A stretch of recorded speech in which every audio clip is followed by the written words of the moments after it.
네, 할렐루야, 반갑습니다. 하나님께서 또 정하신 시간에 나와 하나님의 은혜를 사모하며 예배하시는 우리 성도님들을 주님의 이름으로 환영합니다. 오늘도 하나님께서 예배하는 모든 자들에게 하나님의 크신 은혜를 주실 줄 믿습니다. 우리 서로 이렇게 인사했으면 좋겠습니다. 성령으로 태산을 미십시다 라고 인사할까요? 성령으로 태산을 미십시다. 아멘. 오늘도 우리 힘과 능이 아닌 성령 안에서 옮겨지지 않는 모든 태산을 주님께서 허물어 주시고 말씀의 승리를 이루실 줄 믿습니다. 우리 하나님께 영광의 박수 올려드리며 예배로 나가십시다. 우리 함께 손뼉치며 찬양하십시다.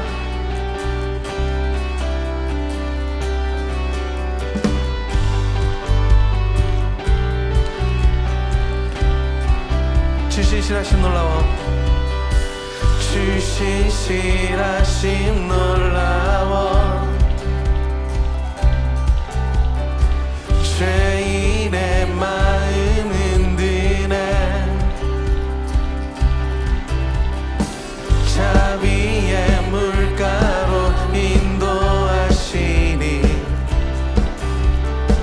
그 무엇도 끊지 못해. 주여 주여 기억하소서, 주 백성 자녀들 신실한 주님의 약속. 오늘 이곳에 주님의 은혜 내게 넘치네, 나를 향한 주 은혜. 공의와 사랑이, 공의와 사랑 놀라워, 약한 자들 얻으시네, 구원의 노래로 인도하시니 만 백성 함께 찬양. 주님, 예배한 우리를 기억하소서. 주여 기억하소서, 주 백성 자녀들 신실한 주님의 약속. 주님의 은혜가, 주님의 은혜 내게 넘치네, 나를 향한 주 은혜. 주님의 은혜, 주님의 은혜 내게 넘치네, 나를 향한 주 은혜. 아멘. 오늘도 예배하는 모든 주의 백성들 위해 주의 은혜를 물 붓듯이 부으실 줄 믿습니다. 주여 기억하소서, 주여 기억하소서, 주 백성 자녀들 신실한 주님의 약속. 주여 기억하소서, 주여 기억하소서, 주 백성 자녀들 신실한 주님의 약속. 주님의 은혜, 주님의 은혜 내게 넘치네, 나를 향한 주 은혜. 주님의 은혜, 주님의 은혜, 아멘. 내게 넘치네, 나를 향한 주 은혜. 할렐루야.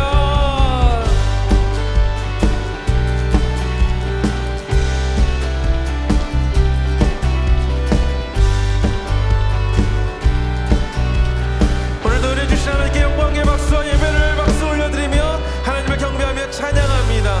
하나님, 우리 예배를 받아 주시옵소서. 아멘.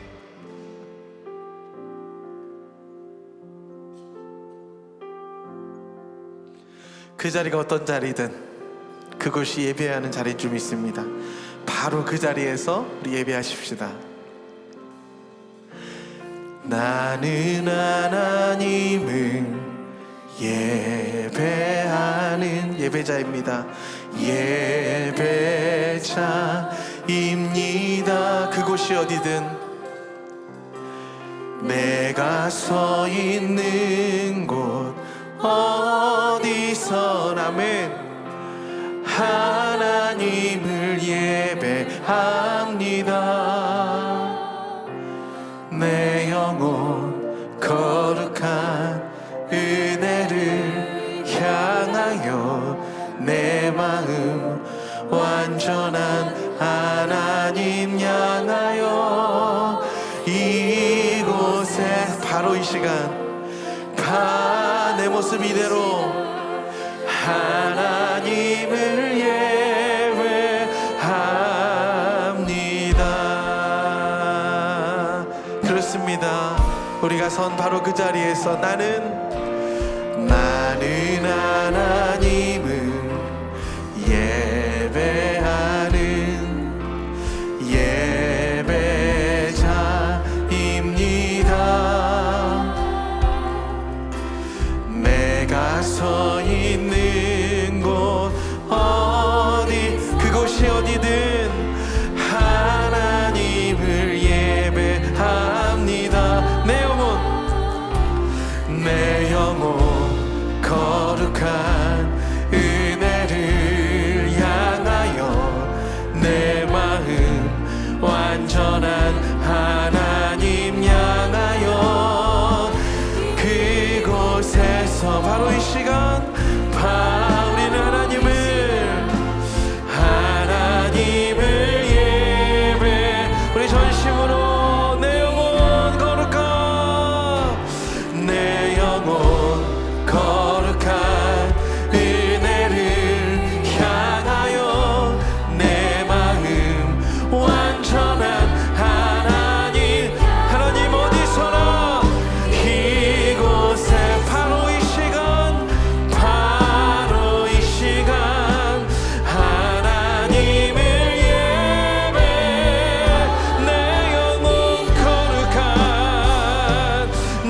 영혼 거룩한 은혜를 향하여 내 마음 완전한 하나님 향하여 이곳에서 바로 이 시 하나님을 넘어진 자리 무너진 자리 그곳이 어디든 주님을 예배하십시다. 내 영혼 담대하게 보혈을 의지하여 지성소로 들어가 우리 하나님 아버지를 만나십시다. 이곳에서 바로 이 시간에 우리 하나님을 왜 다시 한번 전심으로 내 영혼 거룩한 은혜를 향하여 내 마음 완전한 하나님 향하여 이곳에서 아멘 바로 이 시간 하나님을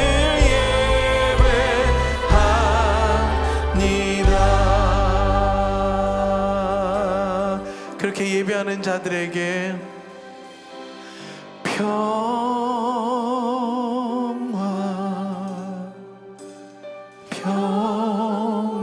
평화로다. 하늘 위에서 내려오네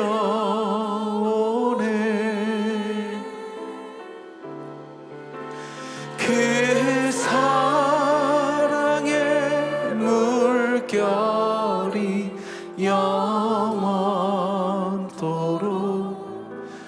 내 영혼을 덮으소서. 내 영혼의 그 깊은 곳에서 맑은 한 가락이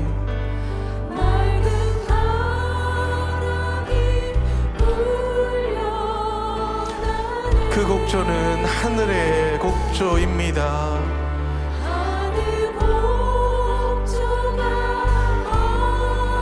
우리의 모든 삶을 하나님의 평화로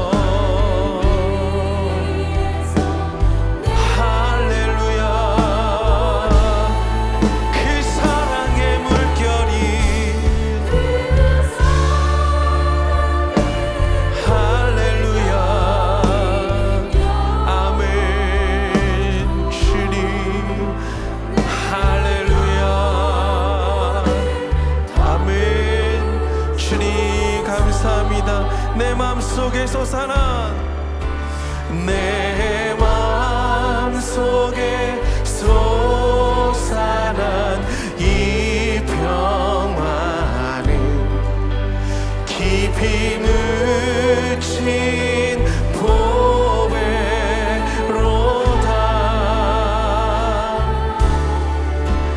나의 보화를 캐내어 가져갈 자 그 아무도 없으리라.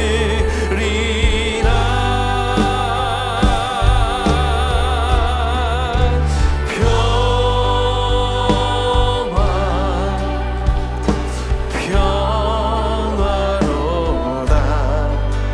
하늘 위에서 내려오네.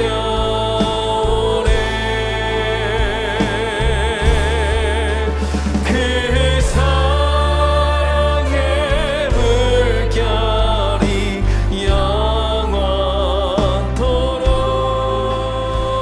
내 영혼을 덮은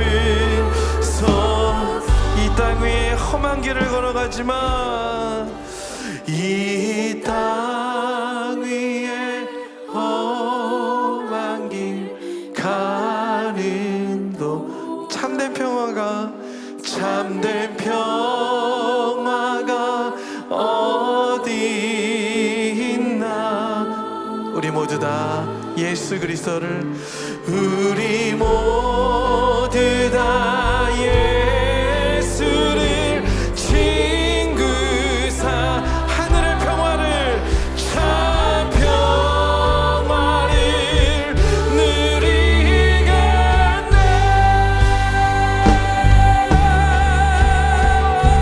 평화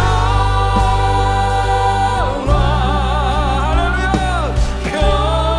평화로다. 하늘 위에서 내려오네. 할렐루야. 그 사랑의 물결이 영원토록 내 영혼을 평화로다. 평화로다. 평화로다.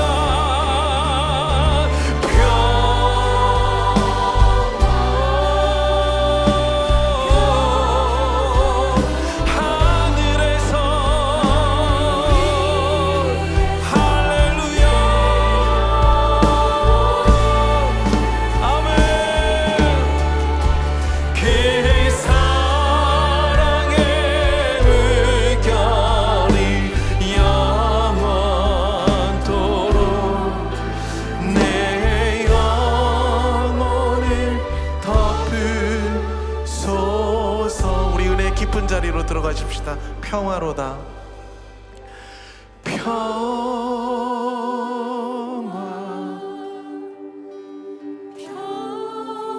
평화로다. 하늘 위에서 내려오네.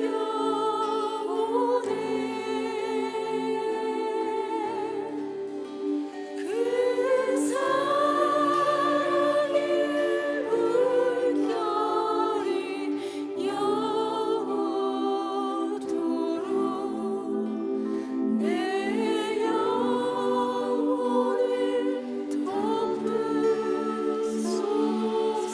아멘, 아멘. 우리 시간 함께 기도하십시다. 오늘도 이 세상에 평화가 없음을 인정하고 하나님 안에서, 하나님의 말씀 안에서, 예배 안에서 그 평화를 누리기를 다짐하는 자들이 이곳에 나왔습니다. 오늘 주님 하늘에서부터 말씀의 은혜로 채워주시고, 그래야 해서 우리 안에서부터 생겨나오는 하늘의 곡조가 이 모든 은혜로 우리의 모든 산을 덮어주시고, 하나님 물러낼 수 없으면 넘어갈 수 있는 은혜를 주시고, 오늘 이 시간 하나님 정말 태산이 높다 하되 하나님의 영으로 모든 것이 미뤄지고 넘어갈 수 있는 예배가 되게 해달라고, 오늘도 하나님 저를 은혜로 사로잡아 달라고, 은혜 깊은 자리, 말씀의 깊은 자리까지 저를 인도하여 달라고 오늘 예배를 놓고 함께 주여 외치며 기도하며 나가도록 하겠습니다. 기도합니다. 주여 감사합니다. 하나님 우리를 불러주셨습니다. 오늘도 하나님께로 나왔습니다. 주여 우리가 주께 나와 예배하며 하나님을 아버지라 부르짖으며 하나님 앞으로 담대히 나아갑니다. 주님 우리에게 하늘의 은혜를 허락하여 주시옵소서. 하나님 오늘도 우리에게 말씀하여 주시옵소서. 하나님 우리는 아무것도 아니오나 힘으로 능으로 되지 아니하는 오직 영으로 되는다 하셨사오니, 오늘도 그 말씀의 은혜로 함께 하시며 하나님의 영으로 우리를 이끌어 주시옵소서. 은혜 깊은 자리로 인도하여 주시고, 하나님 우리 가운데 하나님의 능력으로 아버지 작은 일이 아니라 하나님께서 역사하시는 놀라운 일이 되게 하여 주시옵소서. 하나님 우리가 사랑하며 나아가입니다. 하나님께서 역사해 주시고, 오늘도 다시 한번 우리에게 말씀하신 하나님의 음성 가운데 하나님의 능력을 바라보게 하여 주시옵소서. 하나님 감사합니다. 주님 감사합니다. 어떠한 태산도 어떠한 큰 일도 하나님의 영으로 모든 것이 되는 줄 믿사오니, 오늘 성령으로 이 모든 것이 이루어지는 예배가 되게 하여 주시옵소서. 감사합니다. 하나님께서 역사하시고 하나님께서 역사하시고 감사합니다.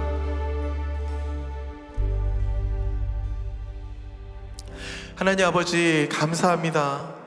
오늘도 하나님의 예배를 그리워하여 하나님의 예배를 사모하여 이 자리에 나온 주님의 권속들이 주 앞에 예배를 하러 나왔습니다. 아버지 하나님, 사람의 능과 힘으로 되지 아니하되 오직 영으로 이 모든 것이 된다 하셨사오니, 주여 오늘 성령을 부어주셔서 우리 안에 있는 태산들이 다 미뤄지게 하여 주시고, 미뤄지지 않는 것이면 넘어갈 수 있는 은혜를 이 시간 우리 가운데 허락하여 주시옵소서. 주님, 제가 가족을 섬기고 또 교회를 섬기고 또 이런저런 일을 하면서 참으로 작은 일인 것 같아 낙심하고, 참으로 누구도 알아주지 않는 일 같아 우리가 실망할 때에 하나님께서 그 일이 결코 작은 일이 아니라 말씀하여 주시니 감사를 드립니다. 하나님, 그렇게 우리의 작은 일이 하나님을 섬기고 예배를 섬기고 주의 나라와 주의 생명을 섬기는 일이라면 주님 그 일을 붙들어 주셔서 더욱더 하나님의 부흥의 도구로 사용하여 주시고, 그 일을 통하여 하나님 기뻐하시며 열매가 맺힐 수 있도록 우리의 작은 일을 주님께서 들어 써 주시옵소서. 아버지 하나님, 오늘 우리가 간절히 기도합니다. 이 미국이 하나님께서 온 세계를 섬기라고 제사장 나라로 삼아주셨는데, 하나님 점점 하나님의 나라의 방법과 하나님의 말씀에서 멀어지는 사도들이 아이부터 모든 세대에 이르기까지 점점 하나님 편만하게 펼쳐지는 것을 바라보며 하나님 우리 베델교회 베델 클래시컬 아카데미를 시작하게 하셨습니다. 작은 일인 것 같지만 하나님께서 작지 아니하다 말씀하시오니 저희를 통하여 하나님의 나라와 특별히 미국이 복으롭게 하여 주시고 온 세계에 하나님께서 귀하게 높이 드는 인재들이 저곳에서 나올 수 있도록 주님 준비된 하나님의 기름을 부어 주시옵소서. 하나님, 우리 베델교회를 마지막 때에 하나님 이 세대에 세워주시니 감사를 드립니다.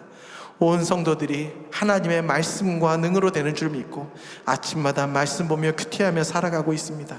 어린아이부터 노인에 이르기까지 이 말씀의 무게로, 말씀의 검과 창으로 세상을 나아갈 때에 능히 하나님의 마하나임, 하나님의 군대가 되어서 세상을 능히 이기며 많은 사람들에게 하나님을 증거하는 베델의 성도들 되게 하여 주시옵소서.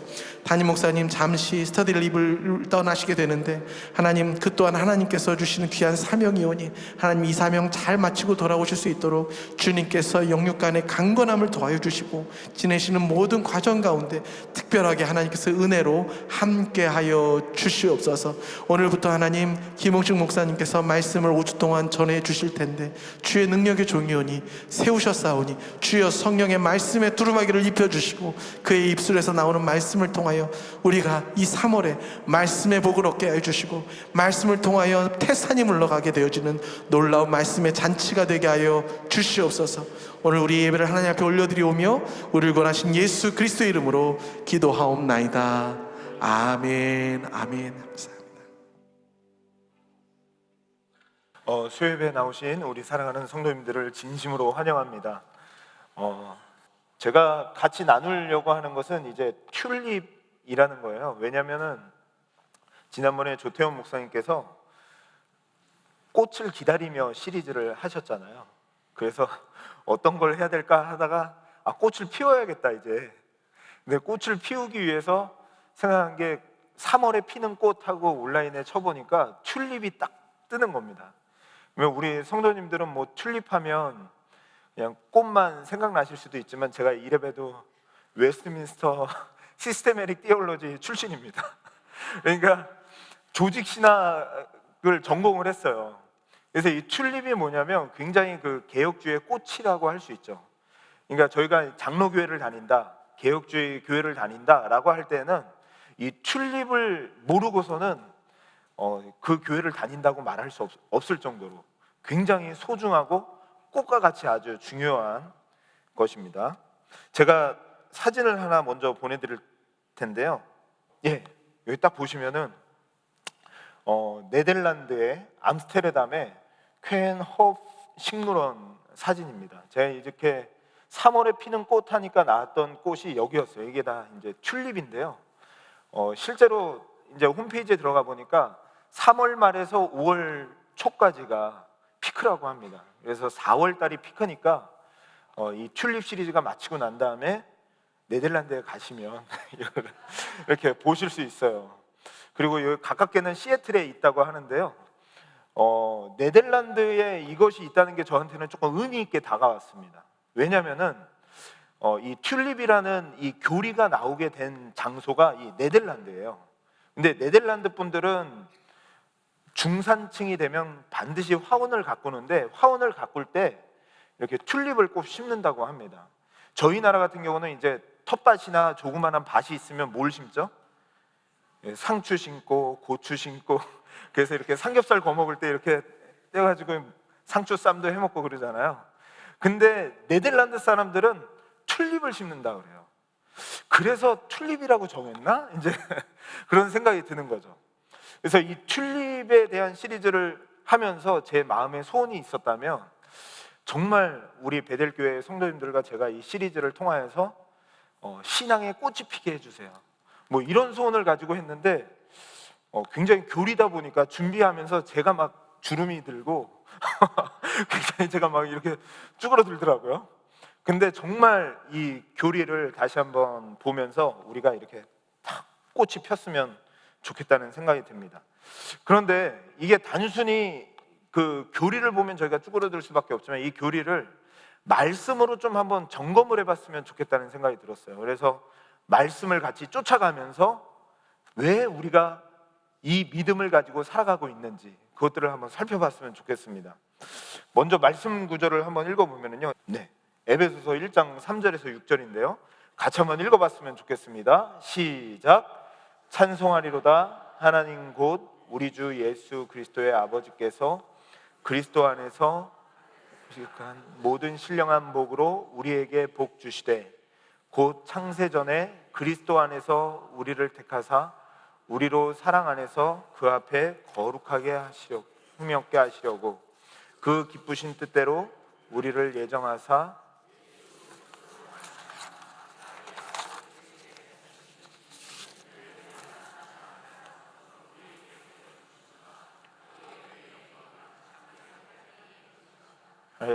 아멘. 보시면 이제 사도 바울이 지금 에베소 성도들에게 편지를 쓰고 있는 것이죠. 쓰면서 문맥을 보면 아까 우리가 평화 평화로다 찬양을 했지만 2절에 보면 우리가 그리스도 안에서 평강과 은혜를 누린다라는 얘기를 하면서 어떻게 그런 은혜를 누릴 수가 있는가라는 것에 대한 해석을 하기 위해 에베소서를 진행하고 있는 것이죠. 그러면서 3장에 찬송하리로다라고 하면서 사도 바울이 찬송을 하는데, 저는 이 찬송하리로다라는 단어가 꽃이 폈다라는 걸로 이렇게 해석을 했습니다. 우리의 신앙이 꽃이 피려면 어떻게 해야 되는가라고 봤더니 사도 바울이 그 다음부터 설명하는 걸 보면 다 교리예요.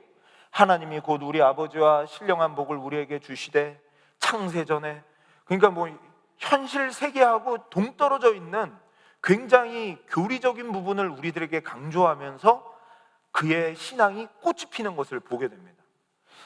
그러니까 실질적으로 우리가 신앙의 꽃을 피는 것은 현실에서 우리의 삶이 조금 나아졌다, 아니면 현실에서 하나님의 은혜를 체험했다, 이런 것도 중요하지만 교리를 잘 알 때, 그리고 하나님의 말씀을 잘 알 때, 그때 찬송하리로다라고 하는 이 고백이 나오게 된다는 거죠. 이 사도 바울의 서신서를 보면 다 그런 것 같아요. 이 로마서도 보면 1장부터 11장까지는 교리에 대한 부분을 얘기하잖아요. 그러면서 우리가 그 교리를 바탕으로 어떻게 살아야 된다라는 것이 얘기하듯이 모든 서신서를 사도 바울은 이런 식으로 쓰더라고요. 예수 그리스도께서 우리에게 주신 이 교리, 성경 말씀의 핵심 교리, 그것을 가지고 우리가 어떻게 꽃을 피는가, 이것을 보여주는 거죠. 만약에 그렇지 않으면 이 교리적인 부분들을 우리가 보지 않으면 어떤 현상이 벌어지게 될까요? 저는 이런 것 같아요. 하나님의 말씀을 바리새인들과 서기관들이 도대체 깨닫지 못하잖아요. 아무리 쉽게 비유로 얘기를 해도 편견된 자기의 생각을 가지고 있으니까 전혀 깨닫지 못하는 것처럼, 저희들이 편협된 우리들의 가치관과 이 세상의 현상적인 상황들을 우리가 가지고 판단하기 때문에 하나님의 은혜를 다 누리지 못하는 것이라는 생각이 듭니다. 예를 들면 쉽게 설명하면 이런 거 있잖아요. 아내가 여보 저 요즘에 힘들어요. 그러면은 이렇게 저같이 단순한 남편들은 설거지 도와주고 빨래 도와주고 막 이러다가 또 혼나고 이렇게 되거든요. 근데 정말 아내를 잘 파악한 사람들은 어떻게 해야 될까요? 저 요즘 힘들어요. 그러면 그 안에 담겨진 의미가 저 좀 위로해 주세요, 제 마음을 알아주세요, 그런 부분이 있는 거잖아요. 그런데 저는 그냥 힘들어? 그러면 설거지 해줄게, 막 설거지하고 막 이렇게 하니까 서로 이제 부딪히게 되는 거죠. 그것처럼 하나님의 말씀도 우리가 하나님의 말씀을 알고 하나님의 말씀을 이해한다고 하는데, 하나님의 말씀을 듣긴 듣고 그 말씀대로 살아간다고는 하는데 실제로 하나님의 마음을 이해를 못하는 거예요. 성경 전체에서 하나님께서 우리에게 요구하시는 것이 무엇인지를 모르니까 우리 안에 찬송하리로다, 이 고백이 나오지 않는 것이 아닌가라는 생각을 해보게 됐습니다. 그래서 우리가 어떻게 꽃을 피울 수 있는가, 나의 신앙에 찬송한 게 꽃을 피울 수 있는가, 교리를 알아야 된다라는 것을 하면서 호세아서 5장 4절이 생각이 났습니다. 이 구절을 한번 읽어봤으면 좋겠습니다. 시작. 그들의 행위가 그들로 자기의 하나님에게 돌아가지 못하게 하나니 자기 이는 음란한 마음이 그 속에 있어 여호와를 알지 못하는 까닭이라. 사실은 이스라엘 백성들은 제사도 드리고 하나님에 대해서 너무나도 잘 알던 사람들이 이스라엘이잖아요. 그런데 이스라엘 백성들이 하나님을 몰랐대요. 하나님을 몰랐던 이유가 뭐냐면 현실에만 갇혀 있는 거예요. 내 현실에 어떻게 적용하지?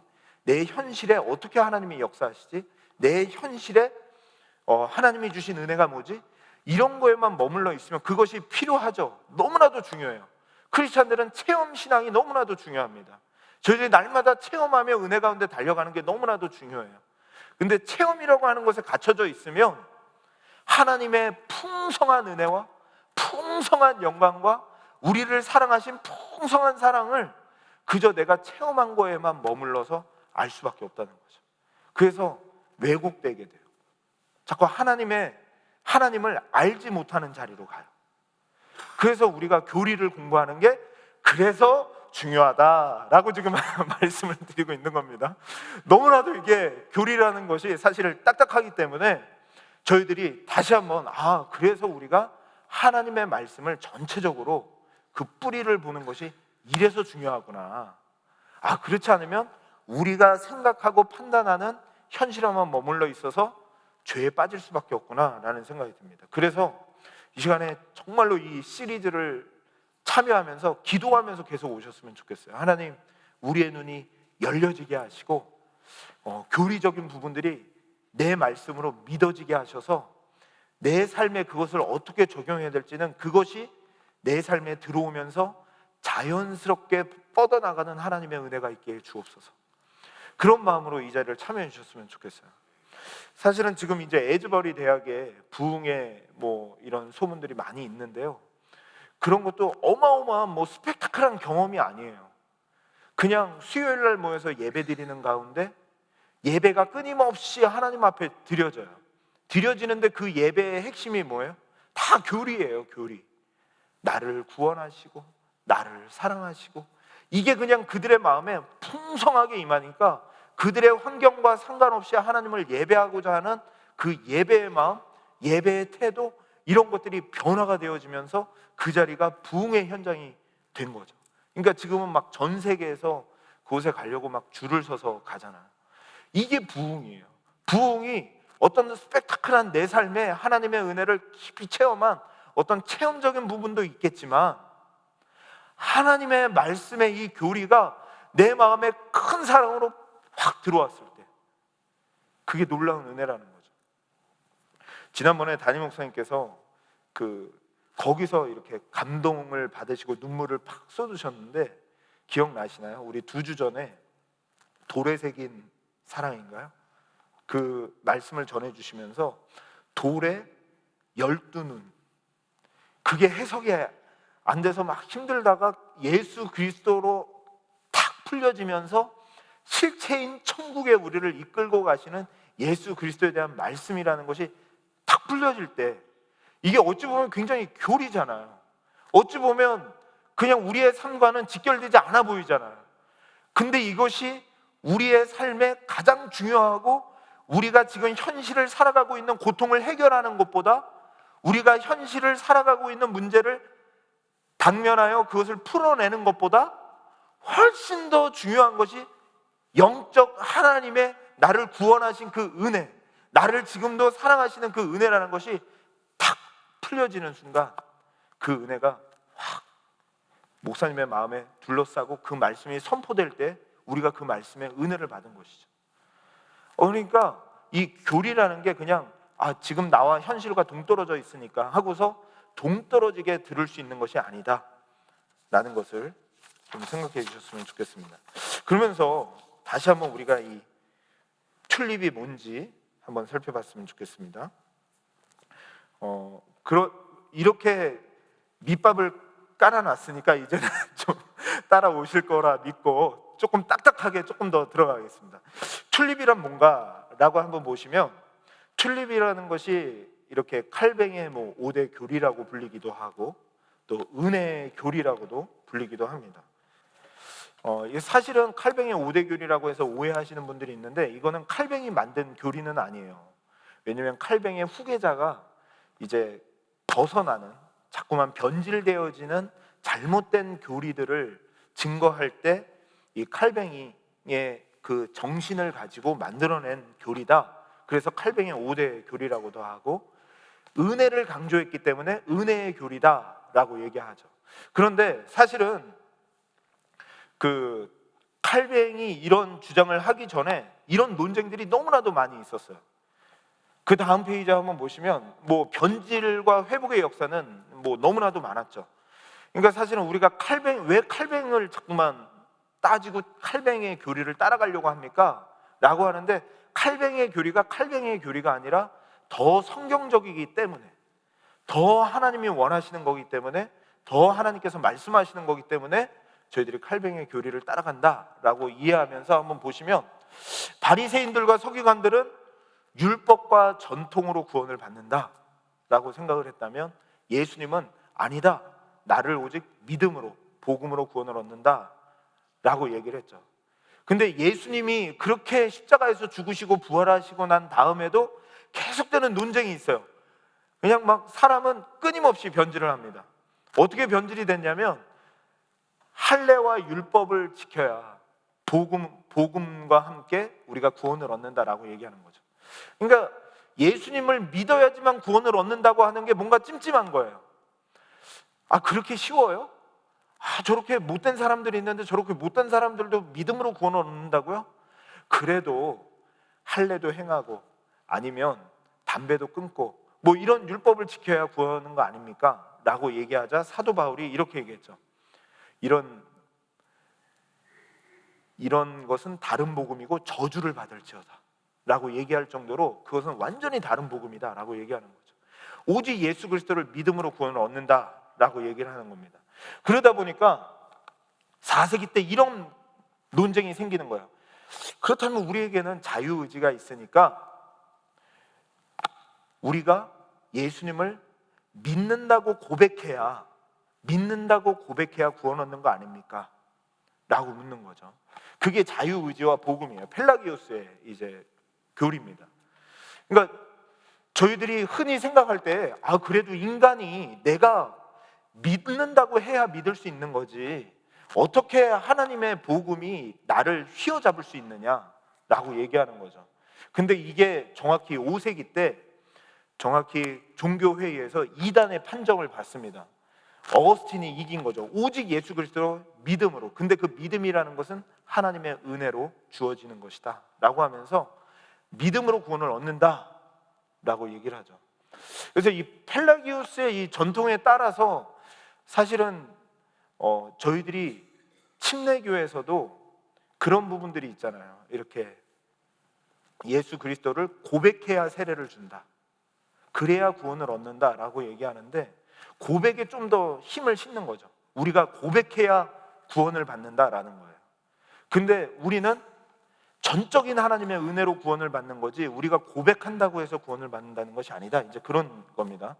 그러니까 펠라기우스적인 이런 잘못된 할례와 율법주의가 있으니까 어떤 일이 벌어지냐면 로마의 전통 플러스 복음이라는 로마 교회, 카톨릭이죠. 지금의 카톨릭 같은 교회들이 나오는 거예요. 그래서 카톨릭은 교회에 등록해야 구원을 받아요. 그리고 칠성례를 해야 구원을 받아요.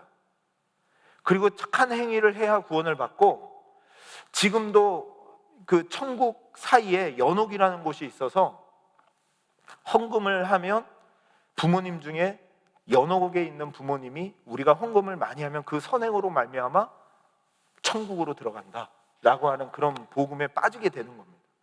이게 정확하게 14세기 때 종교개혁이 일어났던 배경이었잖아요. 그때 막 그 교황청을 짓기 위해서 돈이 부족하니까 사람들에게 죄 고백을 하라고 이렇게 불러서 죄 고백을 하는데 돈을 내야 그 죄가 용서를 받는 거예요.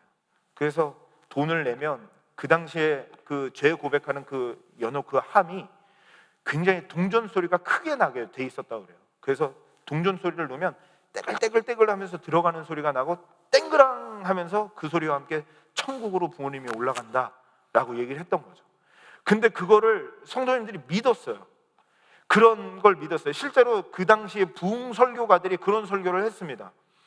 여러분들의 헌금 소리와 함께 부모님들이 천국으로 올라갑니다 라고 하면서 설교하니까 막 헌금을 하기 시작하고 이런 일들이 로마 교회에 벌어지게 되는 거죠. 그러니까 이게 벌써 자유의지를 인정하기 시작하면 이런 게 생각해요. 내가 내 믿음으로 구원을 얻는 거다라고 하면 이런 로마 교회와 같은 일들이 벌어지게 되는 거예요. 이렇게 벌어지니까 종교개혁이 일어나는 거죠. 다시 말씀으로 돌아가자 라고 하면서 오직 예수님을 믿음으로 구원을 얻는다 라고 얘기하는 겁니다. 지금 잘 따라오고 계시죠? 제가 이야기하는 핵심 중에 핵심은 이거예요. 우리가 관여하고 우리가 하나님께 구원받는데 관여한 것은 하나도 없다. 우리가 오늘도 이 자리에 나오고 오늘도 하나님의 은혜를 받은 것은 전적인 하나님의 역사이지 우리가 관여하고 내가 결정하고 내가 선택한 것은 하나도 없다라는 것을 지금 말씀하고 있는 겁니다. 지금 자꾸만 그거를 이야기하려고 보니까 이단으로 가는 거예요. 로마 카톨릭으로 가고 펠라기우스로 가고 막 이렇게 가는 겁니다. 그러면서 드디어 야코비스, 아르미니우스 추종자들이 이 알미니안주의라는 것을 이제 만들게 됩니다. 이분들이 이제 만들게 된 배경을 조금 살펴보면은요 이렇게 됩니다. 장 칼빈이 1500년대에 이제 1564년에 생을 마감했죠. 이 교리라는 게 참 중요한 게 장 칼빈이 활동했던 그 시대에 제네바에 놀라운 부흥이 일어납니다. 사람들이 술집이 문을 닫고 창녀들이 없어지고 도덕적으로 깨끗해지고 예배의 부흥이 일어나게 되는데 그 이유가 뭐냐면 이 칼빈이 이 교리를 가지고 말씀을 전하고 이 하나님의 십자가 복음만이 우리의 답이다라는 것을 가지고 계속하여 복음을 증거했기 때문에 그런 역사가 일어났었어요. 계속 교회 역사상 보면은 딱딱한 교리 같지만 계속 그 교리를 통해서 어두운 곳이 밝아지고 하나님의 은혜가 그 가운데 임하는 것을 보게 됩니다. 근데 이게 참 아이러니컬한 게 이 칼빈의 후계자가 누구냐면 테오도르 베제라는 사람이에요. 칼빈보다 조금 더 늦게 나온 것 같은데요. 우리 베제라는 사람이 후배입니다. 굉장히 수제자예요. 수제자로서 신학교에서 이제 신학을 가르치는데 문제는 뭐냐면 그 다음에 이 나오는 사람을 보니까 그 사람이 아르미니우스라는 사람이에요. 이 사람이 칼빈의 수제자인 베제에게 직접 배운 사람이에요. 그러니까 아무리 똑같은 장소에서 아무리 훌륭한 신학을 배워도 자꾸만 변질이 돼요. 예수님 시대 때에도 변질이 됐고 신약 시대 때에도 변질이 됐고 초대교회 시대 때에도 변질이 됐고 중세 시대 때에도 변질이 됐고 계속하여 변질이 돼요. 계속 변질이 돼서 이런 아르미니우스 같은 사람도 불과 40년 차이밖에 안 나요. 40년 차이임에도 불구하고 변질이 일어나는 것을 보게 됩니다. 그래서 이 네덜란드의 도르트라고 하는 곳에서 그곳에서 회개 운동이 일어나고 1618년부터 1619년 5월 9일까지 회의를 끝에 칼빈의 5대 강령을 만들게 됩니다. 살짝 그 5대 교리를 살펴보면요 이렇게 됩니다. 아르미니우스는 이렇게 얘기하는 거예요. 인간에게는 제로로 태어났다. 우리는 죄를 질 수도 있고 죄를 안 질 수도 있는 상태로 태어났다. 그렇기 때문에 우리한테는 죄를 짓지 않고 하나님 말씀대로 살 수 있는 선택을 할 수 있는 능력이 있다라고 얘기하는 거죠. 그리고 그 대신에 칼빈은 뭘 얘기하냐면 완전히 우리는 하나님을 선택할 수 있는 능력과 모든 걸 다 상실했다. 이건 다음에 한번 제가 좀 더 구체적으로 좀 설명을 드리겠습니다. 그러면서 같이 은혜를 나눌 텐데요. 그러니까 벌써 여기서 다른 거예요. 다르니까 벌써 아르미니우스는 뭘 얘기하냐면 성경에서는 하나님이 선택한 자가 있다라고 얘기하는데 거기에서 뭘 얘기하냐면 하나님께서 그 사람이 잘할 줄 알고 선택했다. 그러니까 조건이 있는 거죠. 하나님은 미래를 내다보시는 분이시니까 그 사람이 구원해주면 그 사람이 잘할 줄 알고 그 사람을 선택했다. 이게 아르미니우스 자들입니다. 왜냐하면 예수님 믿고 실질적으로 우리의 삶이 나아지긴 하거든요. 그러니까 우리가 나아질 거를 믿고 그 사람을 선택했다라는 게 이 아르미니우스 자들입니다. 근데 칼빈주에서는 뭘 얘기하냐면 막 너무 헷갈리시겠지만 무조건적인 선택입니다. 이건 뭐냐면 하나님이 우리가 잘할지 못할지 내다보시고 아시지만 그거를 보시고 선택한 게 아니라 무조건적으로 하나님의 은혜 가운데 우리를 선택하셨다, 이런 겁니다. 그리고 세 번째는 조금 더 이분들이 더 좋아 보이는 것처럼 느껴져요. 뭐냐면 제한 없는 속죄, 이 세상의 모든 사람들을 위해서 예수님이 십자가에 죽어주셨다, 이런 거죠. 그러니까 더 좋아 보이잖아요. 예수님의 십자가가 모든 사람들을 위해서 죽었으니까. 근데 여기에 단점은 뭐가 있냐면 예수님을 믿지 않는 사람들은 그런 예수님의 피가 효과가 없는 거다라는 게 되잖아요. 그러니까 제한 없는 속죄, 이것도 다음에 한번 더 살펴보고요. 칼빈이 이야기하는 것은 뭐냐면 성경에서 이야기하는 것은 제한 속죄. 이것은 뭐냐면 선택받은 자만을 위해 십자가에 죽어주셨다라는 겁니다. 어찌 보면 되게 제한돼 보이고 굉장히 안 좋아 보이지만 오히려 예수 그리스도의 능력이 더 확대되고 더 풍성하게 우리를 깊숙이까지 용서해 주실 수 있다라는 은혜가 이 안에 담겨져 있습니다. 세 번째는 저항할 수 있는 은혜. 하나님이 막 은혜를 막 부어 주실 때 우리가 거부할 수 있다라는 거예요. 왜냐하면 우리에겐 자유의지가 있으니까. 우리가 하나님이 은혜를 부어 주셔도 우리는 안 받으려면 안 받을 수도 있다는 건데, 그렇지만 저항할 수 없다. 하나님이 은혜를 주시면 반드시 은혜 받고 반드시 변화되고 반드시 뒤집어진다. 그러니까 우리가 이 자리에 있는 것이, 우리가 생각할 땐 우리가 조금이라도 선택, 내가 저항했어, 내가 저항하지 않았어, 내가 하나님의 말씀을 선택했어, 내가 오늘 교회 가려고 선택했어, 조금이라도 내 공로를, 조금이라도 내가 할 수 있는 부분들을 얘기하고 싶어 해요.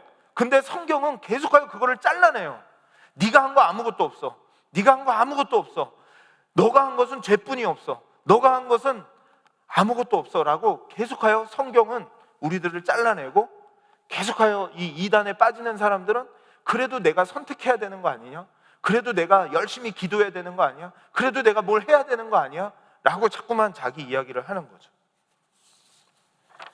그러면서 마지막으로 보시면 거부할 수 있는 은혜라고 얘기하는데, 하나님께서 구원받은 백성들은 계속하여 때로는 가난하게도 하시고, 때로는 사업에 망하게도 하시고, 때로는 기도 제목에 응답도 해주시고, 때로는 안 해주시기도 하시고, 그러시면서 하나님께서 우리를 이끌어 가시는데 절대로 포기하지 않으시고 끝까지 우리를 인도해 가시는데, 이 사람들은 뭐라고 그러냐면 우리가 거부할 수도 있다.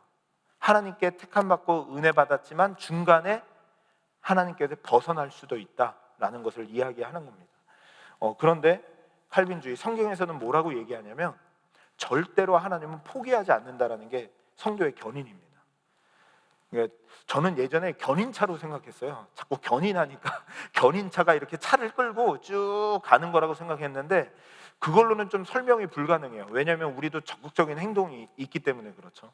우리도 적극적인 행동이 있는데 핵심은 끝까지 우리 하나님은 우리를 포기하지 않고 우리를 붙들고 가신다는 게 성도의 견인입니다. 잘 따라오셨죠? 이 부분에 대해서 저희들이 나누게 될 텐데, 이거를 한마디로 요약하면 저는 이렇게 요약할 수 있을 것 같아요. 다음 페이지 한번 보시면 이렇게 요약할 수 있을 것 같습니다.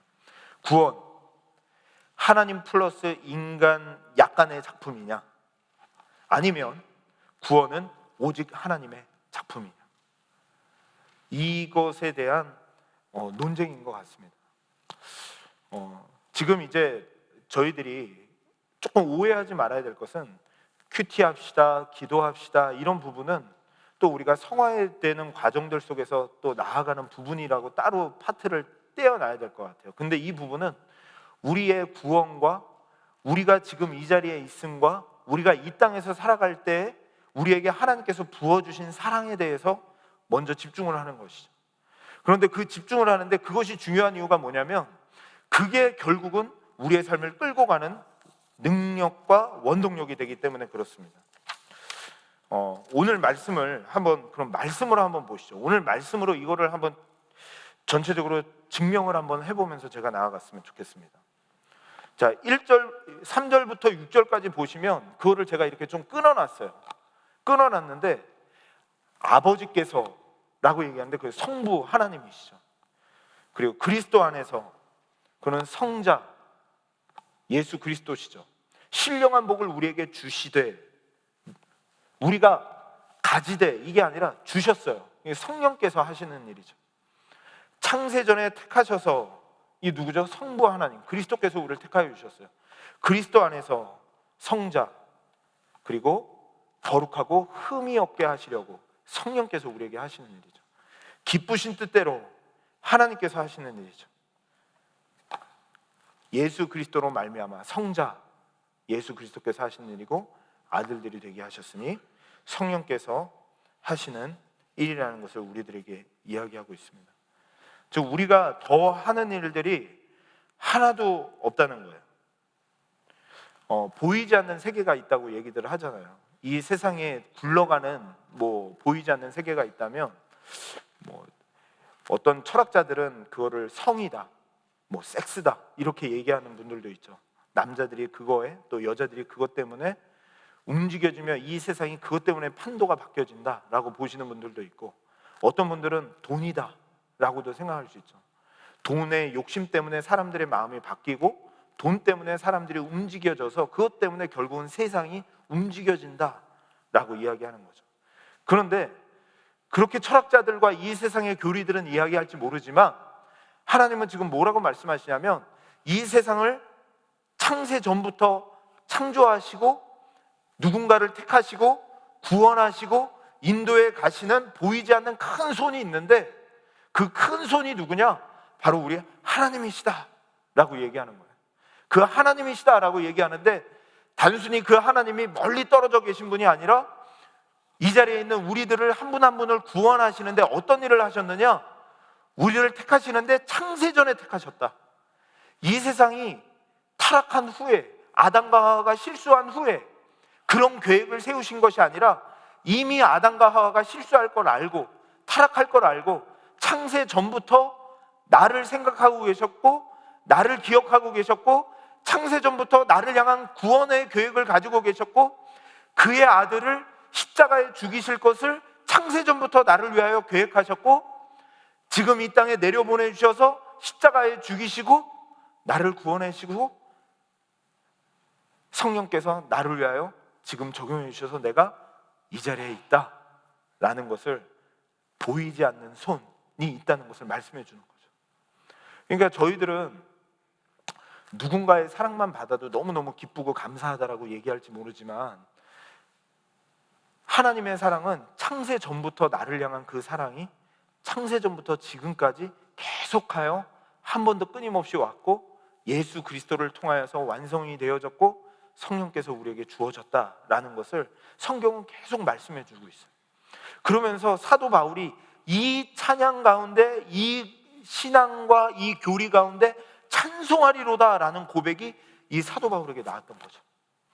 저는 간절히 소망하기는 저희들이 이것이 그냥 어느 순간 나를 덮쳐서 불가항력적 은혜로 정말로 이것이 나를 덮쳐서 사도 바울이 찬송하리로다, 그냥 우리가 주님의 이름을 찬양합니다 라고 사람들하고 이야기하고 할렐루야 하면서 그냥 형식적으로 이야기하는 거 말고요, 사도 바울의 온 인생을 바꾸어 놓았던, 그가 죽이려고 했던 예수를 이제는 예수를 위하여 죽는 사람이 되었던 그 찬송하리로다의 꽃, 그 찬송하리로다의 꽃이 우리 안에 피기를 소망하는 것이죠.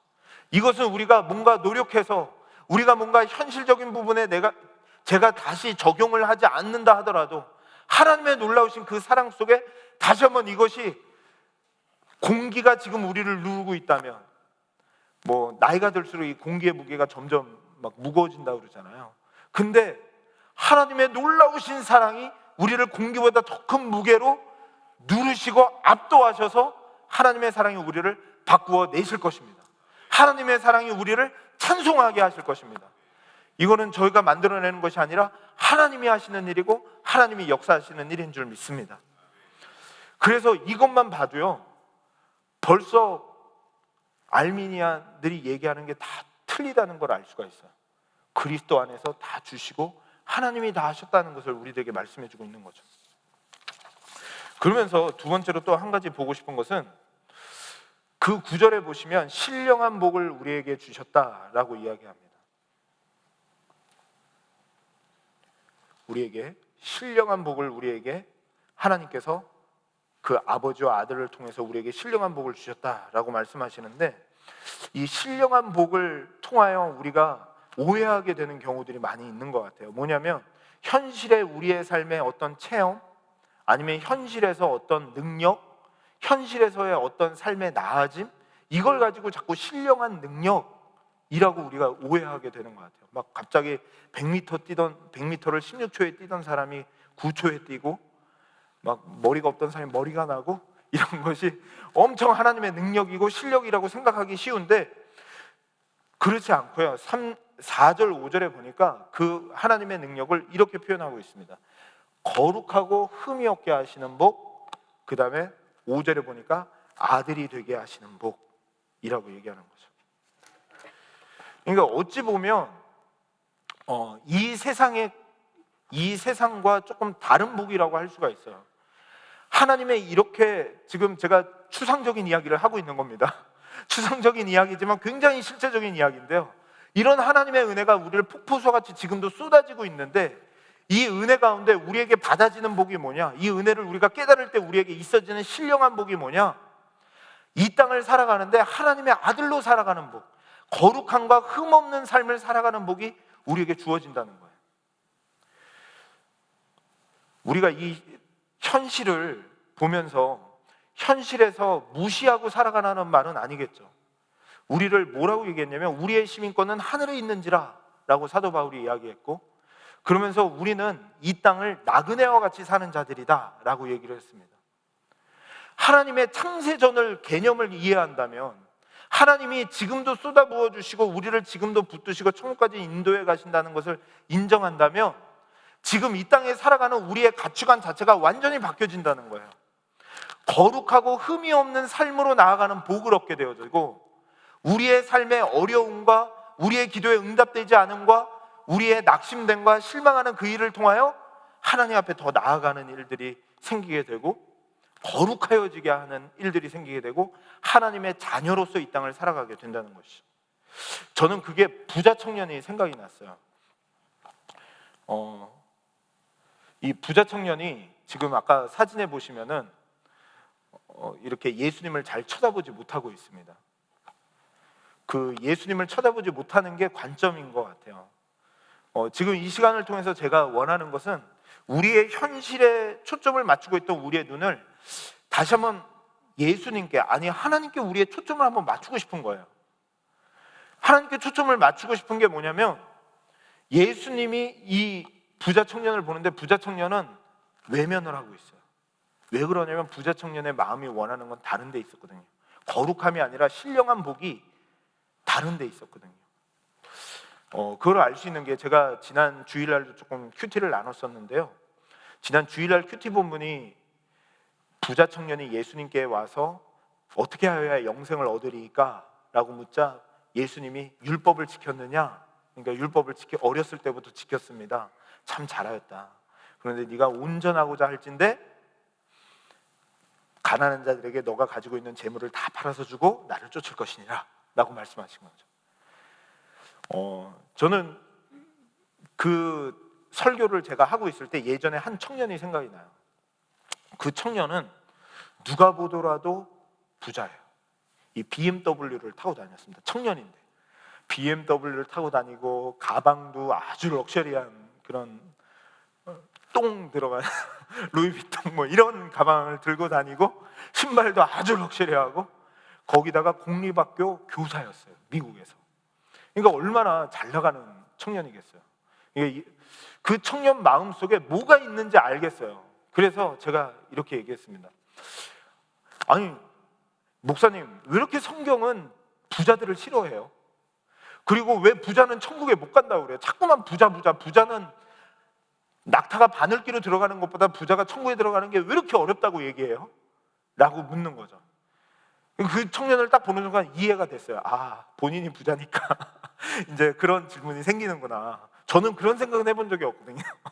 부자인 적이 없으니까 그런 생각을 해본 적이 없었던 것 같아요.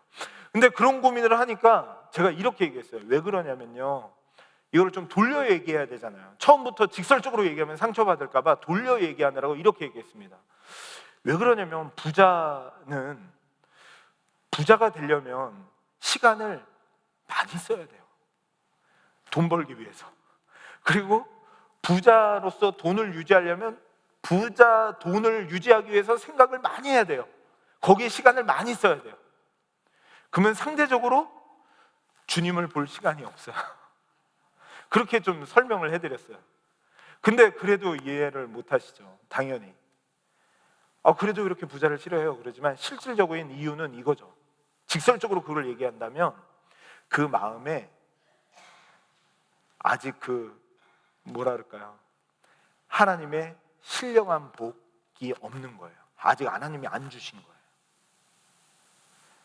신령한 복, 정말 하나님의 나를 구원하신 그 은혜를 쏟아붓듯이 받잖아요. 그 다음 단계가 뭐냐면 그렇게 받으면서 우리에게 주어지는 이 세상을 향한 가치관이 바뀌어져요. 이 세상을, 나를 돌리고 있는 게 돈이 아니고, 나를 돌리고 있는 게 이 세상에서 조금 건강한 거, 이 세상에서 조금 잘 되는 거, 그게 아니라 신령한 복, 하늘에 속한 복을 받아요. 그게 뭐냐면 거룩해지는 삶, 하나님의 아들로서 이 땅의 가치관대로 살아가는 것이 아니라 하나님의 아들의 가치관으로 이 땅을 살아가는 삶을 받는다는 거예요. 그런데 그 청년의 마음, 그 부자의 마음 속에는 실제로 신령한 복에 대한 마음이 없었어요. 신령한 복에 대한 마음이 없고, 어떤 마음이었냐면 부자가 되고 싶은 거죠. 이해가 되시는지 모르겠어요. 그 마음의 실제 중심에는 부자가 되고 싶고 영생을 그냥 얻고 싶은 거죠. 저희들 가운데 혹시라도 예수님을 믿고 이 자리에 있는데 아직도 그 신령한 복이 뭔지 모르고 신령한 복을 따라가지 않고 있다면, 그것이 얇아지고 있다면 기도해야 돼요. 하나님, 저에게 성령을 통하여 은혜를 주셔서 신령한 복이 향하여 걸어가는 삶이 내 안에 회복되게 해 주옵소서.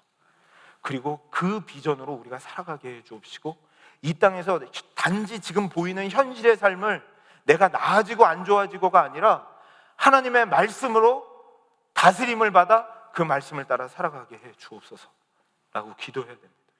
그래서 저희들이 큐티를 하는 거죠. 큐티가 말씀으로 내 삶을 다스리고, 지지난주에 우리 조태현 목사님 말씀해 주셨듯이 내 생각과 맞지 않더라도 내 생각은 늘 왜곡되어 있으니까, 내 생각은 내가 원하는 대로 가고 싶어 하니까 하나님의 말씀으로 내 생각을 다스림을 받고 그 말씀을 따라 거룩함을 향하여 흠이 없이 나아가도록 인도해 주옵소서라고 기도해야 된다는 것이죠. 그런데 그게 바로 하나님의 그것조차도 은혜다라는 것을 지금 이야기합니다. 그것도 하나님의 은혜가 아니면 그 마음을 품을 수가 없어요. 우리들의 마음은 늘 부자가 되고 싶어요. 그래서 저도요, 그 청년은 이제 부자에 대한 마음을 가지고 있었지만 저는 제 마음에 그런 마음이 있는 거 있잖아요. 예수가 아니고 마음의 동기가 내가 뭔가 더 잘하고 싶고, 내가 성공하고 싶고, 내가 성공적인 목회를 하고 싶고, 내가 어떤 사람들에게 보여주고 싶은 목회자가 되고 싶고, 어떤 뛰어난 설교자가 되고 싶고, 이런 것이 예수 그리스도가 내 중심이 아니라, 신령한 하늘에 속한 복이 아니라 이 땅의 가치관으로 그것을 향해 가고 있다면 나도 그 청년과 똑같다 라는 생각이 들면서 저도 같이 회개를 했던 그 기억이 있습니다. 이거가 마찬가지죠. 정말로 하나님이 그 은혜는 주셔야 돼요. 하나님, 우리가 신령한 은혜와 복으로 살아가게 해 주옵소서. 근데 그 은혜는 하나님의 은혜로 되어진다라는 것을 알 수 있습니다. 그러면서 세 번째 보시면은, 마지막으로 제가 좀 나누고 싶은 것이, 이 모든 것이 결국에는 예수 그리스도 안에서 받는 것이다 라는 것을 이야기하고 있습니다. 에베소서 1장 6절을 같이 한번 읽어봤으면 좋겠는데요. 시작. 그는 그가 살아가시는 자 안에서 우리에게 거저 주시는 바 그의 은혜의 영광을 찬송하게 하려는 것이라. 아멘. 거저 주신대요. 거저 주시는데 어떻게 거저 주시죠?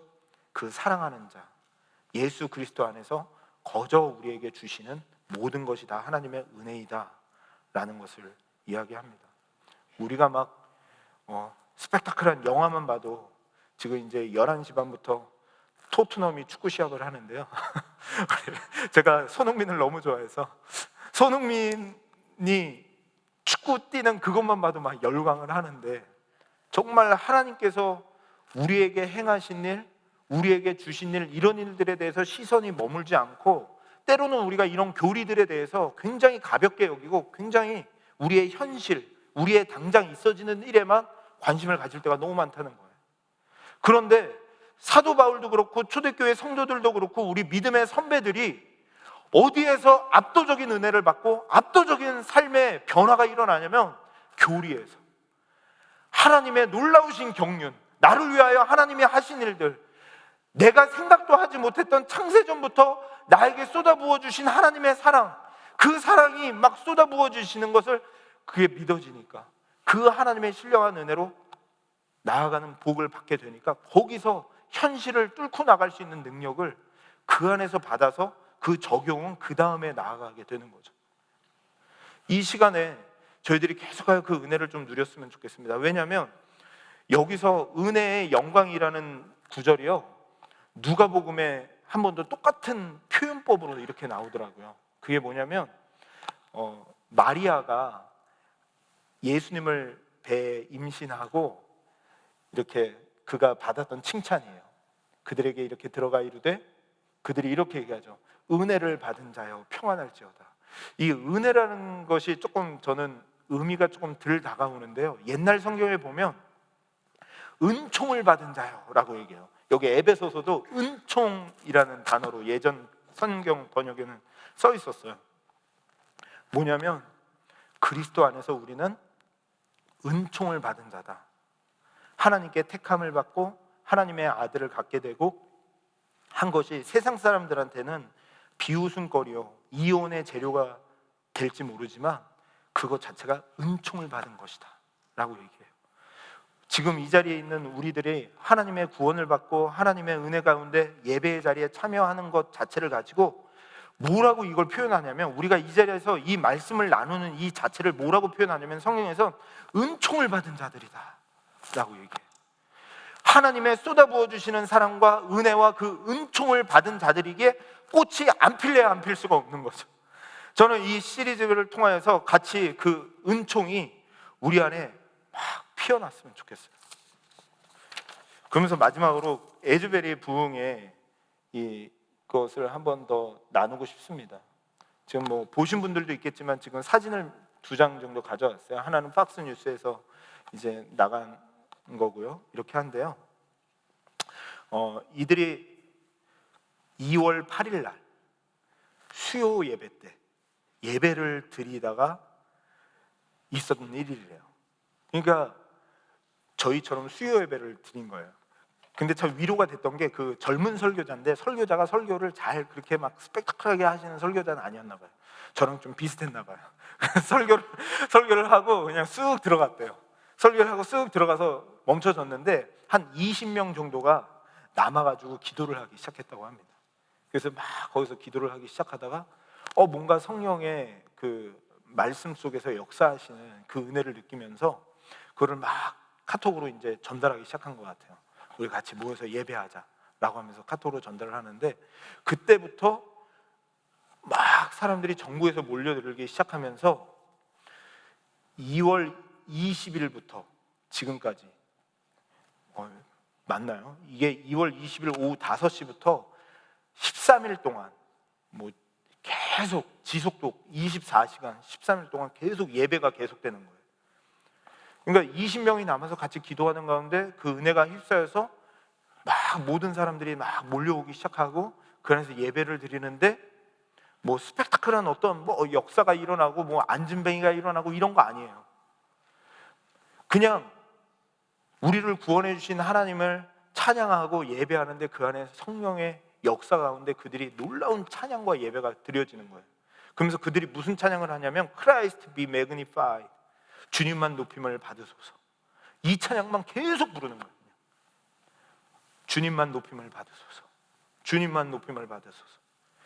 전적인 하나님의 은혜입니다. 이것만 고백하는 거예요. 지금도 많은 분들이 이제 부흥을 경험하고 싶어서 이곳을 찾아가서 발이라도 한 발 담그려고 이렇게 담그고 있다고 합니다. 그런데 이것이 뭐 어떻게 나중에는 또 온라인을 통해서 전달돼서 이렇게 된 것이기 때문에 어떻게 증명될지는 모르겠지만, 어떤 분이 그러더라고요. 비판하기 전에 그 부흥을 사모하자. 비판하기보다 그 부흥을 사모해라 라고 하는데, 저는 그게 참 맞는 것 같아요. 저는 이들이 은혜 받고 부흥했던 역동성이 삶을 어떻게 바꾸지? 삶에 어떻게 적용하지? 그 이상 1차적으로 하나님이 나를 사랑하신 그 은혜에 감사하며 그 은혜에 압도되어졌을 때 그들이 찬양하고 예배하는 것이 끊이지 않았던 것이 부흥의 모든 것이었어요. 이것을 볼 때 이거는 하나님만 하실 수 있지만 간절히 소망한다면 우리 안에 정말 이 자리에 예배와 찬양 소리가 끊이지 않는 거예요. 그냥 계속 이 자리에 돌아가면서 계속 있다가 번지고 번져서 막 이 자리에 와서 같이 그냥 주님만 높이고 찬양하고 그런 일들이 계속 있는 거예요. 현실은 어떡할까요? 일단 이들의 부흥이 진짜 부흥이 되려면 현실에 나가서 그 다음에 그들의 삶 속에서 나타나야겠죠. 그런데 먼저는 이거예요. 하나님의 쏟아부어 주시는 그 창세전부터 나를 사랑하시고 나에게 부어주시고 나를 구원하시고자 하셨던 하나님의 놀라우신 교리적 그 은혜가 내 삶을 압도할 때, 그 하나님의 십자가가 아름답게 느껴질 때, 그 앞에 나아가서 하나님을 찬양할 때 그 주님이 부어주시는 그 성령의 능력과 역사하심이 우리들에게 있다는 것을 말씀해 주는 것 같습니다. 그 은혜를 사모하면서 계속 저희들 달려갔으면 좋겠습니다. 오늘은 이 튤립의 전체적인 그 핵심은 하나님의 은혜를 강조하는 교리이다라는 것을 저희들이 가지고 돌아가셨으면 좋겠습니다. 이 시간 같이 한번 찬양했으면 좋겠습니다. 이 시간 찬양할 때 하나님의 은혜라는 찬양을 같이 골라봤는데요, 이 찬양하면서 정말 하나님께서 압도적인 은혜를 우리들에게 주셨으면 좋겠습니다. 그냥 우리가 뭔가 이 세상에 내 삶에 뭔가 해답을 얻어서 이 세상의 다른 것들, 현실의 다른 것들의 해답을 얻어서가 아니라 정말 창세 전부터 나를 향한 계획을 가지고 계셨고 나를 사랑하시고 나를 구원해 주신 그 하나님의 놀라우신 은혜를 다시 한번 생각하면서 같이 찬양했으면 좋겠습니다.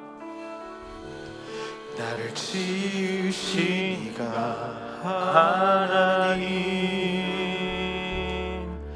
나를 부르신 이가 하나님, 나를 보내신 이도 하나님, 나의 나 된 것은 다 하나님 은혜라. 나의 달려갈 길 나가도록, 나의 마지막 걸음 다하도록,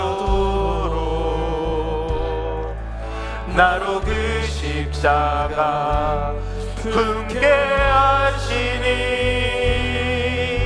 나의 나 된 것은 다 하나님 은혜라. 한량없는 은혜, 갚을 길 없는 은혜, 내 삶을 애워싸는 하나님의 은혜,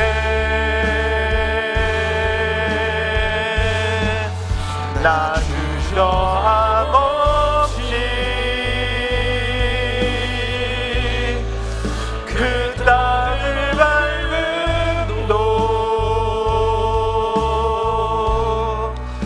나를 붙드시는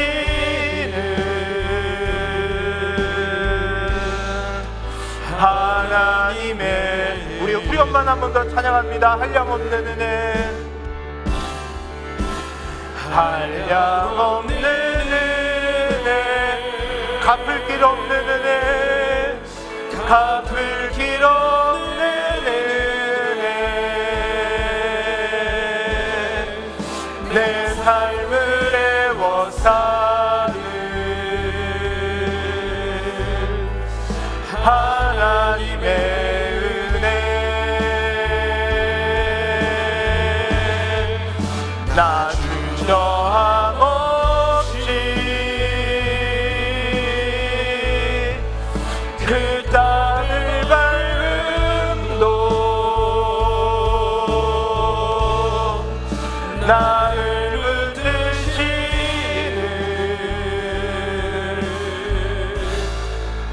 하나님의 은혜. 아멘. 이 시간에 우리 같이 한번 기도할 때 잠깐 우리의 현실적인 문제에서 시선을 좀 뗐으면 좋겠어요.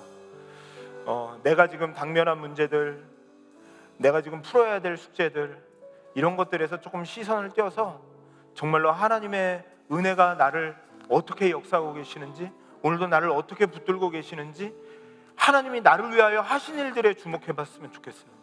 하나님이 지금 나를 위하여 하신 일들이 어떤 일이셨는지, 창세전부터 나를 계획했다는 것이 어떤 일이었는지, 그리고 그의 아들을 이미 타락하기 전부터 십자가에 죽이기까지 계획하셨던 것이 어떤 일이었는지, 정말 하나님의 놀라우신 은혜를 다시 한번 우리의 시선을 돌려서 한번 바라봤으면 좋겠습니다. 하나님, 우리가 이 세상과 나는 간 곳 없고 구속한 주만 보이도다라는 그 고백으로 하나님 이 시간 주님만 다시 한번 바라보면서 하나님의 은혜 안에 깊이 들어가길 원합니다. 이 시간 이 세상의 것들 잠깐 내려놓고 하나님의 은혜 앞에 깊이 들어가길 원합니다. 내 영혼을 구원하시고 나를 사랑하신 그 은혜가 이 세상의 그 어떤 것보다도 가장 큽니다. 모든 것입니다. 그 은혜를 생각하며 나를 사랑하신 그 은혜 앞에 다시 한번 나아갈 수 있도록 내 신앙을 붙잡아 주시옵소서. 다시 한번 하나님의 은혜를 바라볼 때 나의 신앙에 다시 한번 성령의 충만함과 하나님이 부어주시는 부흥의 역사가 내 안에 있게 하여 주시옵소서. 이 시간 우리 같이 주여 한번 부르며 기도하겠습니다. 주여, 하나님 아버지, 이 시간 주님 앞에 나아가기를 원합니다. 우리의 시선을 끼고 우리의 현실의 문제를 내려놓고 하나님을 바라보기를 원합니다.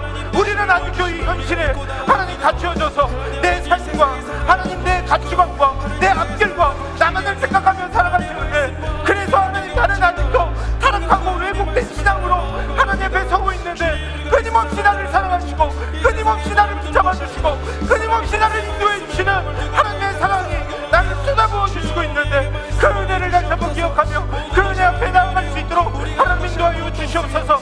이 시간 하나님 아버지, 사람이 역사하는 시간이 아니라 하나님이 역사하는 시간 되게 하시고 하나님이 일하는 시간이 되어지도록 하나님 인도하여 주시길 원합니다.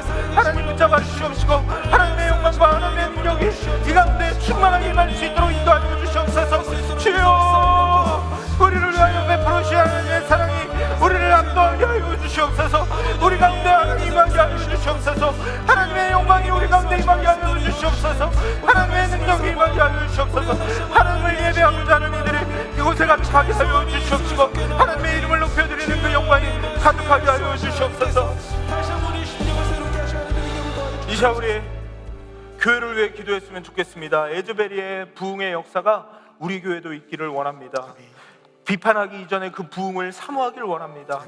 하나님, 부흥이라는 것은 개인의 변화만이 아니라 공동체가 변화되고 주의가 몰려나오는 것을 부흥이라고 합니다.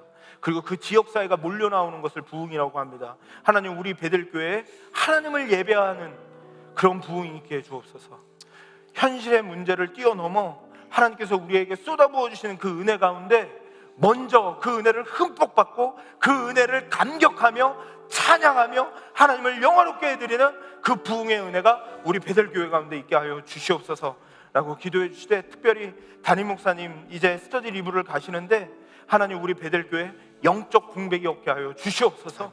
하나님, 정말 담임 목사님만큼 책임감을 가지고 기도하는 분들이 없을진데 하나님, 목사님이 떠나가 있는 가운데서도 부교육자들이 성령으로 충만하고 교회를 책임감을 가지고 돌볼 수 있도록 도와주시고 성도를 사랑하는 마음으로 돌볼 수 있게 하시고, 실행위원들과 장로님들과 중직자들과 셀목자들이 정말로 교회를 사랑하고 더욱더 하나님 하나 되어서 정말로 그 영적 공백이 없도록 하나님 인도하여 주시옵시고, 하나님 계속하여 우리 베들교회가 하나님의 영광을 나타내는 주일 예배가 계속되어지도록 하나님, 계속되는 예배의 현장마다 꽉꽉 채워져서 하나님 앞에 예배드리며 하나님 아버지, 이 현실의 문제가 아니라 하나님의 사랑 때문에 그냥 그 사랑으로 인하여 하나님을 예배하고자 하는 자들이 넘쳐나는 그런 우리 베들교회가 되도록 하나님 인도해 주시옵소서라고, 우리 교회를 위하여 우리 담임 목사 스토리 리뷰 가운데 은혜 달라고, 그 다음에 영적 공백이 없기를 위하여 주여 한번 부르고 기도하겠습니다. 주여, 하나님 아버지, 우리 베들교회를 주님의 손에 올려드립니다. 하나님 아버지, 우리 교회를 붙잡아 주시고 인도하여 주셔서 하나님 아버지, 다시 한번 하나님의 부흥의 역사가 우리 교회 가운데 있기를 원합니다. 하나님 아버지, 정말로 에즈베리 대학의 부흥의 역사가 우리 교회 가운데 있기를 원합니다. 하나님 아버지, 우리만이 아니라 개인만이 아니라 공동체가 변화되며 지역이 변화되며 나라가 변화되어지며 온 곳에서 하나님 아버지, 이 부흥을 경험하기 위하여 오게 되는 놀라운 역사가 있도록 인도하여 주시옵소서. 하나님 아버지, 우리 교회 예배가 살아나기를 원합니다. 서기를 원합니다. 하나님 달려가기를 원합니다. 하나님 인도하여 주시옵소서. 특별히 하나님 아버지 우리 담임 목사님 하나님 스터디 리뷰를 향하여 떠나갑니다. 하나님 아버지 그 가운데 하나님 함께하여 주시옵시고 하나님 영광 받아 주시옵시고 주님의 은혜를 도와주시옵소서. 하나님 아버지 우리 담임 목사님 하나님 아버지 건강하게 다녀오시게 하시고 하나님 아버지 모든 계획했던 일들이 은혜 가운데 진행되어 줄 수 있도록 도와주시고 하나님 영적 공백이 없도록 하나님 우리를 붙잡아 주시옵소서. 후교세대의 성령 충만하고 함께 해주시고 우리 하나님 모든 실행인들과 수장 권사님들 모든 이들이 하나님 은혜 가운데 다시 한번 세워질 수 있도록 하나님 인도하여 주시고 하나님 예배하고자 하는 예배의 마음이 우리 안에 충만하게 갈 수 있도록 하나님 인도하여 주시옵소서. 하나님 아버지 역사해 주시옵소서.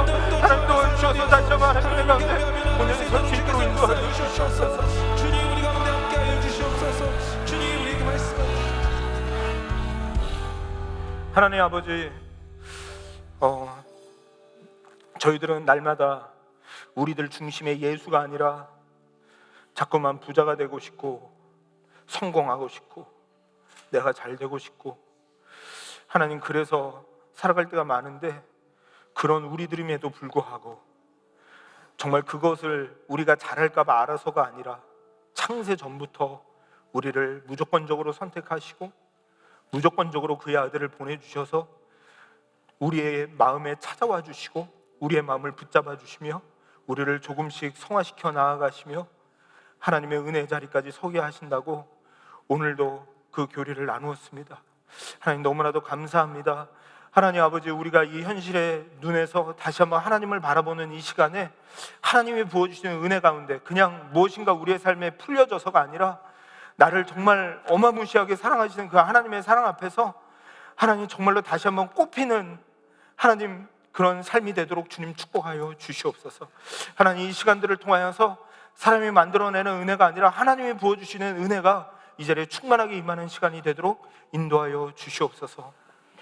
이제는 우리를 사랑하사 창세 전부터 우리를 위하여 십자가에 죽기로 마음에 결단하며 순종하신 우리 주 예수 그리스도의 은혜와 창세전에 우리를 구원하실 계획을 가지고 그의 아들을 내어주신 우리 아버지 하나님의 크신 사랑과 오늘도 날마다 연약하여 넘어질 수밖에 없지만 때로는 망하게 하시고 때로는 응답하시고 때로는 어루고 달래어 하나님 그리스도의 성품과 하나님의 아들로 살아가게 하시는 성령 하나님의 위로 교통 충만하심이 하나님 오늘도 수요예배 나온 믿음의 권속들 위에 우리 베델교회 위에 오늘도 이 세상에서 기쁨이 없이 찬송이 없이 살아가고 있는 모든 믿음의 성도들 위해 이제로부터 영원토록 함께 있을지어다.